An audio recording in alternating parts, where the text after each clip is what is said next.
Salut! Alors aujourd'hui, on se retrouve pour une vidéo foire aux questions. Je vous ai posé sur Insta, pour ceux qui me suivent sur Insta, je vous ai demandé si vous avez des questions à me poser par rapport à l'écriture de mon livre, de mes livres. Et j'ai eu 10 questions, donc je suis super contente. Ça me permet de faire une vidéo et qui change un peu des vlogs et en plus, les questions sont super intéressantes. Donc, merci beaucoup à celles, puisqu'il n'y a que des filles, qui m'ont posé les questions. Je suis désolée s'il y a du bruit, il y a des travaux à côté, mais c'est le seul moment de la semaine où je peux tourner une vidéo sans avoir un enfant qui débarque dans la pièce. Donc, j'espère que ça vous gênera pas trop. Si c'est le cas, je suis désolée. C'est compliqué en ce moment avec les travaux, mais on fait comme on peut. Alors, la première question. Est-ce que le tome 2 se passe directement après le tome 1? Après la fin du tome 1? Non. Il y a 4 mois entre le tome 1, entre la fin du tome 1 et le début du tome 2. Donc j'aurais pu faire la suite directe, mais l'histoire, l'intrigue a fait que j'ai décalé. Et donc le tome 2 commence en mars 2016. On m'a demandé aussi comment vous est venue l'idée d'écrire votre premier livre. Alors l'idée d'écrire un livre, je l'ai depuis très longtemps, mais j'ai jamais réussi à terminer. J'ai commencé plein de trucs et j'ai jamais réussi à aller au bout. Alors quand c'est pas les travaux, c'est le train, décidément. Et donc ce livre-là, en fait, j'ai eu 2 déclics. Le premier déclic, ça a été une fille que je suivais sur Insta, que je suis toujours d'ailleurs, et qui a sorti un roman, qui a le même parcours que moi un peu, et qui a réussi à sortir un roman. Bon, elle a été éditée, mais je me suis dit, pourquoi pas moi? Ça m'a donné envie d'essayer en tout cas, d'aller au bout. Et le vrai déclic, l'électrochoc on va dire, c'est, comme je l'ai déjà dit, la chanson de Vianney, Notre-Dame des Oiseaux, où la première fois que je l'ai entendue cette chanson, elle m'a fait tilt tout de suite et voilà. Et je me suis dit, oui, c'est le moment de déployer tes ailes. Je vous laisse écouter la chanson. C'est pas pour rien d'ailleurs qu'il y a beaucoup de Vianney dans ce livre et que le titre du deuxième roman qui va sortir est extrait des paroles de cette chanson. On m'a demandé où en est le projet Ulule. Alors, pour ceux qui ne sont pas au courant, je vais lancer un projet Ulule dans quelques temps. Ulule, c'est un site de financement participatif, une plateforme où des créateurs postent des projets avec des cagnottes qu'ils ouvrent pour les aider à financer ce projet. C'est pas le seul intérêt pour moi. Le plus gros intérêt, c'est la visibilité, puisqu'il y a plein de gens qui passent sur ce site et qui voient les projets d'autres personnes dont ils n'auraient jamais entendu parler s'ils n'étaient pas passés sur ce site, et qui peuvent être touchés par une histoire, par un projet, par avoir envie d'aider cette personne. Et du coup, t'es visible pour plus de gens, pour une plus grande communauté. Et quand tu es auto-édité, que tu n'as pas les moyens de faire une pub de ouf et de... Voilà, je fais ce que je peux, je passe à la radio, dans quelques journaux, mais ça suffit pas forcément. Donc là, c'est vraiment histoire d'être visible par plus de monde. Et cette cagnotte, elle permettra de financer l'achat de stocks de livres pour démarcher les librairies, pour faire des dédicaces, pour participer à des salons du livre quand ça sera possible de le refaire, puisque pour l'instant c'est compliqué. Et voilà, et d'aider un peu à lancer le projet financièrement. Mais aussi, ça sera beaucoup de pubs en fait gratuites. Alors, où j'en suis dans le projet, je pense le lancer vers la fin février. En tout cas, maximum fin février. Et puisque je pense que le livre devrait sortir fin mars. Et où j'en suis? J'en suis que je travaille actuellement sur les contreparties. J'ai fait la bande-annonce, alors elle est presque terminée. mais j'ai bien avancé sur la bande-annonce qui sera sur la page Ulule. Et je suis en train de réfléchir aux contreparties, d'y travailler, parce que j'écris des choses aussi pour le contrepartie. Et il y a mon ami Glenn aussi qui y travaille, puisqu'il va faire des visuels qui m'aideront à faire quelques contreparties. Voilà où j'en suis. Envisages-tu un tome 3? Alors, peut-être, je ne sais pas encore. En tout cas, je ne vais pas enchaîner tout de suite le tome 3 s'il y a. J'ai envie de faire autre chose, j'ai d'autres idées et je pense que s'il y a un tome 3, ce sera dans quelques temps. Et je pense, j'ai bien envie de faire un petit saut dans le temps et de retrouver les personnages dans le futur, enfin dans le futur pour eux, genre en 2020, parce que je pense qu'il y a beaucoup de choses à dire sur cette année qui peuvent vivre des choses absolument inédites, hein, comme on a vécu, et que ça peut être intéressant d'en parler. Donc voilà, je vais surfer sur la vague Covid, je pense, mais ça sera pas pour tout de suite. J'ai d'autres projets dans la tête que j'ai envie de faire aboutir avant.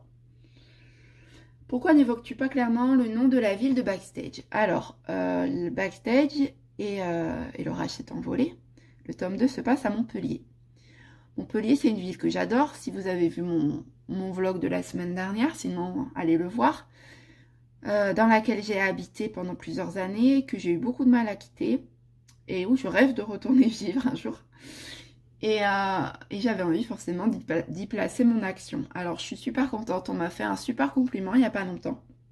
Une lectrice m'a dit qu'elle y avait habité aussi et qu'on retrouvait parfaitement l'ambiance de Montpellier dans le livre.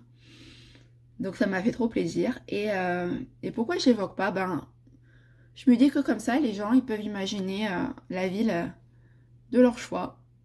Ils ne sont pas fixés en se disant ça se passe à Montpellier. S'ils ont envie d'imaginer que ça se passe à Cannes, Marseille, Bordeaux, Toulouse, voilà, ils peuvent le faire. Ils sont libres et je trouve ça plus sympa. Par contre, dans le 2, il me semble que je l'évoque à un moment donné, ou à plusieurs moments. Et il y a un personnage qui va déménager dans une ville juste à côté de Montpellier, qui est un peu reconnaissable. Donc peut-être que les gens feront plus le rapprochement dans le tome 2. Est-ce que les portraits ont pu avancer? Oui, ça avance doucement mais sûrement.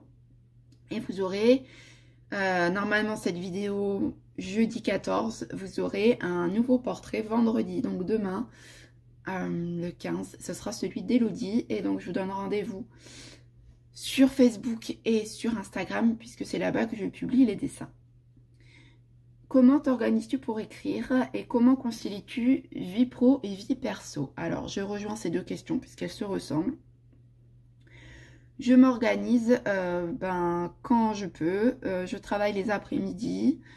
Je ne travaille pas le mercredi et ni le week-end. Donc, dès que je suis à la maison et que je sais qu'il faut que j'avance, je m'y mets. Il y a des jours où je suis fatiguée, il y a des jours où j'ai pas envie, où j'ai envie de me poser devant la télé. Donc je force pas quand ça arrive, ça sert à rien. Je me dis que je m'y remettrai à un moment donné où ça ira mieux et j'avancerai bien comme il faut. Mais voilà, j'essaye de rester toute seule dans une pièce, évidemment, sans télé, sans enfants à côté qui parlent. De temps en temps, je vais dans ma chambre. Si je suis toute seule à la maison, ben, je reste dans le salon. Et j'avance petit à petit, je me fixe pas toujours un objectif de mots, sauf vraiment quand j'ai pris du retard et qu'il faut que j'avance à mort. Mais sinon, voilà, j'avance et puis si jamais je bloque, ben je m'arrête et je reprends plus tard. J'ai pas envie que ça soit une corvée ou de me dire il faut que je m'y mette aujourd'hui. Non, c'est ça. En plus, c'est le meilleur moyen pour que ça vienne pas, donc ça sert à rien pour moi. Envisages-tu d'écrire dans un autre style un jour? Alors, oui, pourquoi pas, mais ça va pas être évident, dans le sens où c'est vraiment le style qui me va le mieux, je trouve. C'est le style que je préfère lire, c'est celui dans lequel je me reconnais le mieux. Alors, quel est mon style? On m'a dit parfois que c'était des romans sentimentaux. Je suis pas tout à fait d'accord avec ça. Alors, c'est vrai qu'il y a beaucoup d'histoires d'amour, mais il n'y a pas que ça. Et pour moi, un roman sentimentaux, c'est vraiment une case, voilà, un garçon, une fille tombe amoureux, nanani, nanana. Pour moi, romans sentimentaux, alors c'est peut-être n'importe quoi ce que je vais dire pour vous, mais c'est Harlequin. Voilà, donc non, sans en arriver là. Mais pour moi, c'est plus un roman contemporain, vu que ça se passe dans la société d'aujourd'hui, avec des thèmes d'aujourd'hui, avec des sujets d'actualité qu'on a tous vécu. Et oui, il y a des histoires d'amour, mais pas seulement. Il y a des histoires d'amitié, il y a des histoires de famille, il y a des histoires d'ambition professionnelle, il y a des drames qui n'ont rien à voir avec des ruptures. Donc voilà, moi je dirais plus roman contemporain, un peu dans le style de Catherine Pancol, tout ça, et d'autres. Mais oui, j'aimerais bien un jour changer de style parce que j'adore aussi les romans historiques. J'adore les sagas historiques. Et j'aimerais bien écrire un jour une saga qui commencerait il y a plusieurs siècles et qui se poursuivrait comme ça en traversant l'histoire. Parce que j'adore l'histoire. Il y a certaines périodes de l'histoire que j'aime encore plus que les autres. Et j'ai envie de tenter de raconter l'histoire d'une famille sur plusieurs générations qui traversent des événements historiques. Mais je ne sais pas trop si on pourra considérer ça comme un roman historique. En tout cas, ça traversera plusieurs périodes. Donc un jour j'aimerais bien, mais ça va être beaucoup de boulot parce qu'il faut faire des recherches, il faut pas dire n'importe quoi. Forcément, si tu pars là-dedans, il faut que ce que tu racontes, ce soit... Comme c'est des choses qui se sont passées, il faut pas raconter n'importe quoi, on est d'accord. Donc un jour, ouais, je pense que j'y viendrai. Mais pour l'instant, je suis bien dans ce style. Et par contre, je me vois pas du tout écrire un roman policier ou un roman de science-fiction, ce genre de choses. C'est pas du tout mon truc.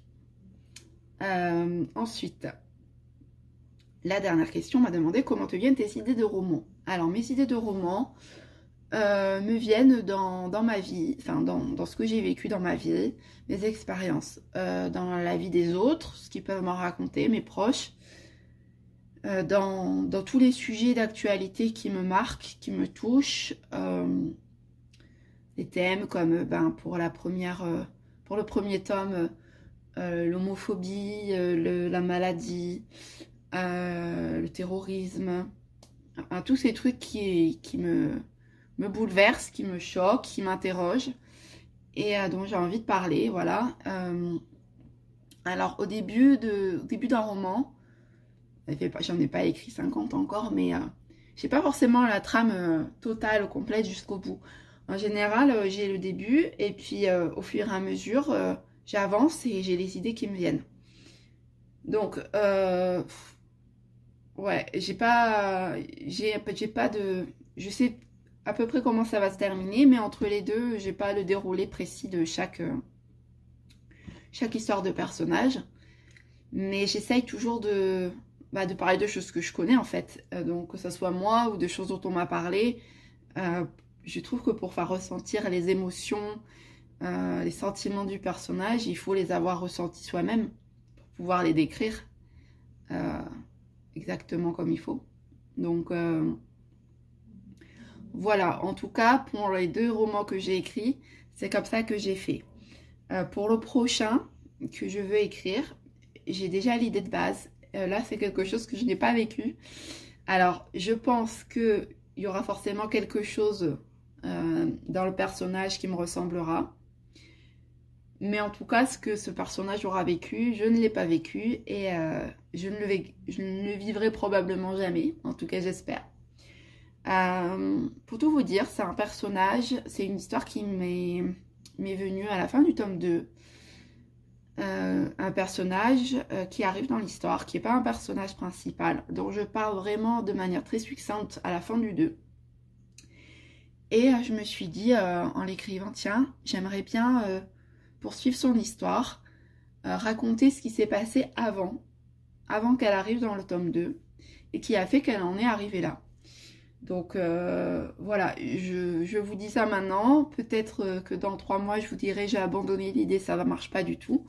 Pour l'instant je me concentre sur la promo du 2, et je pense que quand je me remettrai à écrire, ce sera là-dessus. En tout cas, je ne sais pas ce que ça donnera un roman ou pas.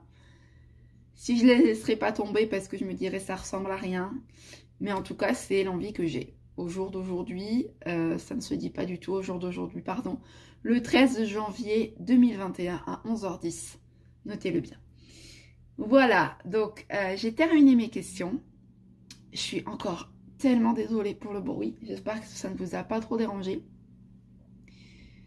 Je vous laisse et je referai peut-être des vidéos de foire aux questions un peu plus tard quand j'aurai d'autres questions. Parce que c'est sympa.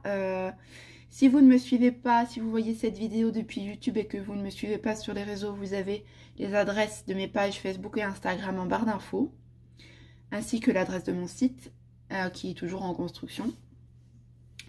Et du coup, je vous laisse.